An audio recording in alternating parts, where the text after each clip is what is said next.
Welcome back to me and my channel. I'm vlogging my first grocery experience here in Thailand. Actually, nakakapag-grocery naman ako before. Pero first time na ilalagay ko siya sa sarili kong ref.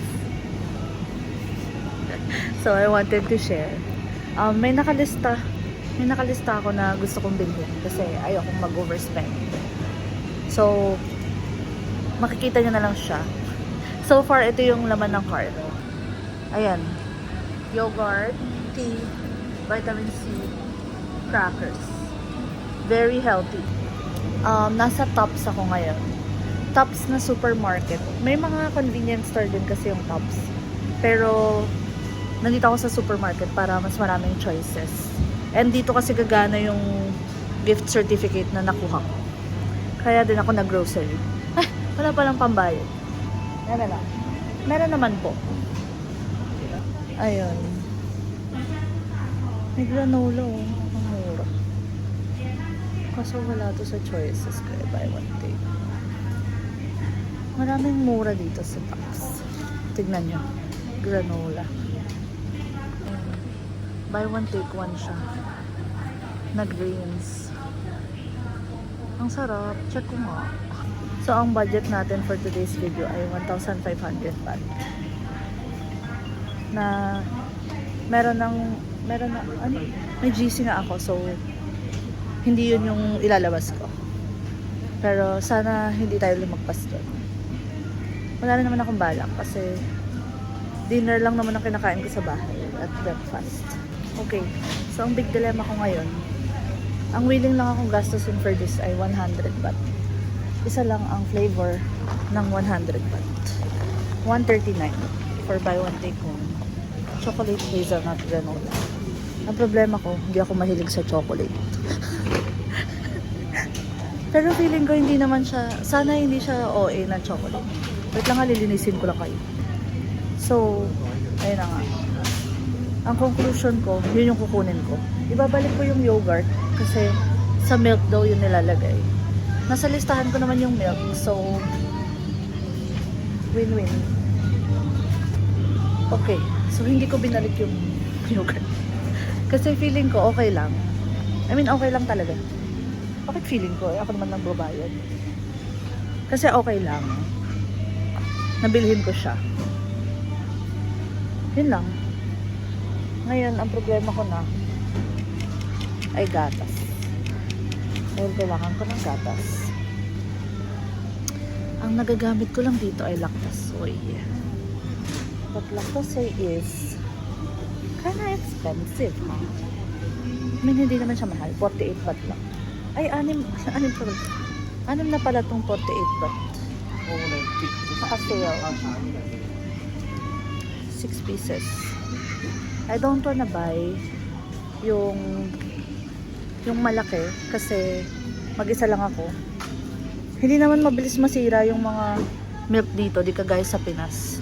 Pero kasi ewan ko, natatakot pa rin ako. May trauma ako sa Pinas. Charis lang. So ayan. Nabunot ko na siya sa raffle. Kunin ko ba ang unsweetened or original? 48.60. Hindi. Yung nagwawalang bata. Okay na to. 48. Mura na siya, di ba? Sagot nga kayo. Baliw. San all baliw? Ayan. Pinagtitinginan ako ng mga favors. Pero lalakasan ko ang loob. Lalakasan yung loob.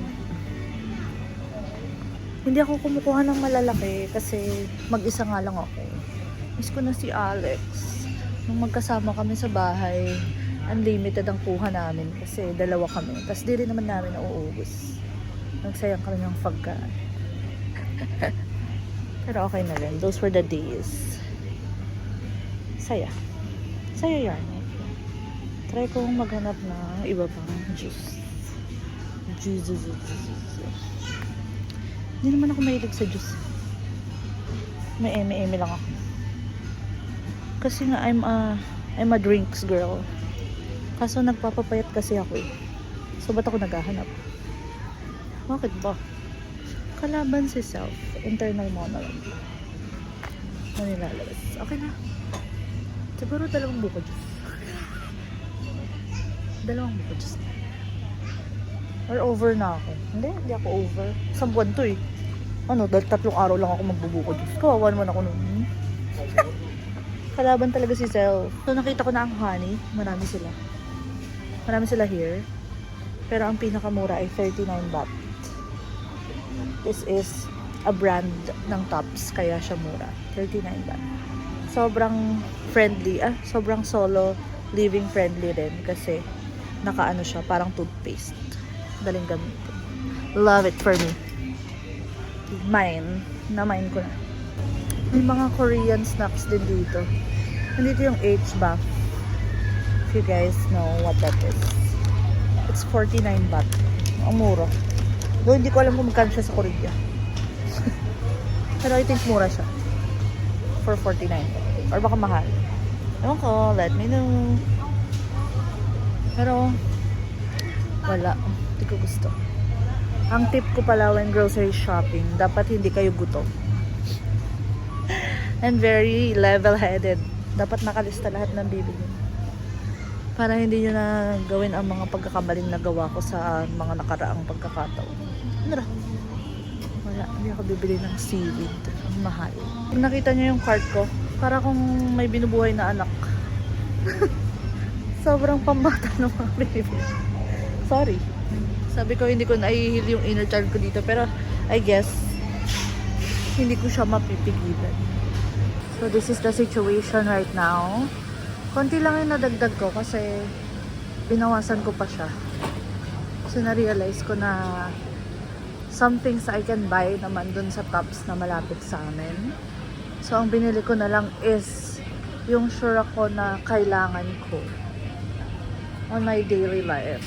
I think this is everything I'm buying.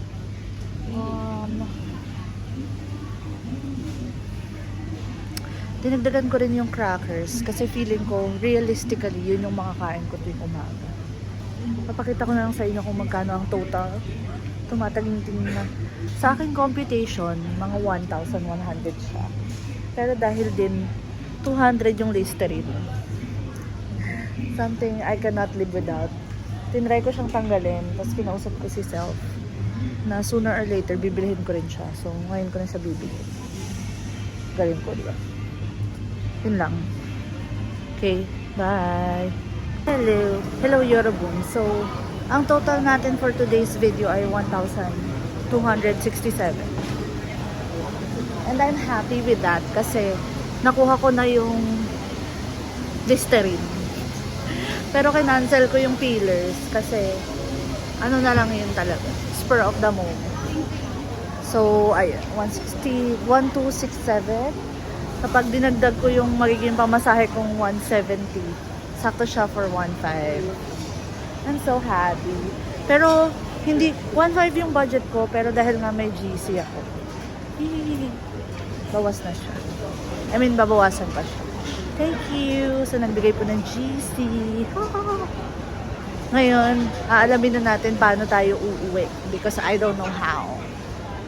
Siguro bibili muna akong tubig, no? Kasi parang I'm parched. I'm parched. Hello, nakabook na ako ng Bolt. I'm not sure if I'm finishing the vlog here, pero thank you for being with me. Ang saya ko. Ano ba yun? May lamok na ang mura lang ng life. Ang saya. And hindi siya yung tinipid. Honestly, alam ni Alex yan. Kapag ginawa ko yung ganitong grocery sa Pinas, 6,000 na to.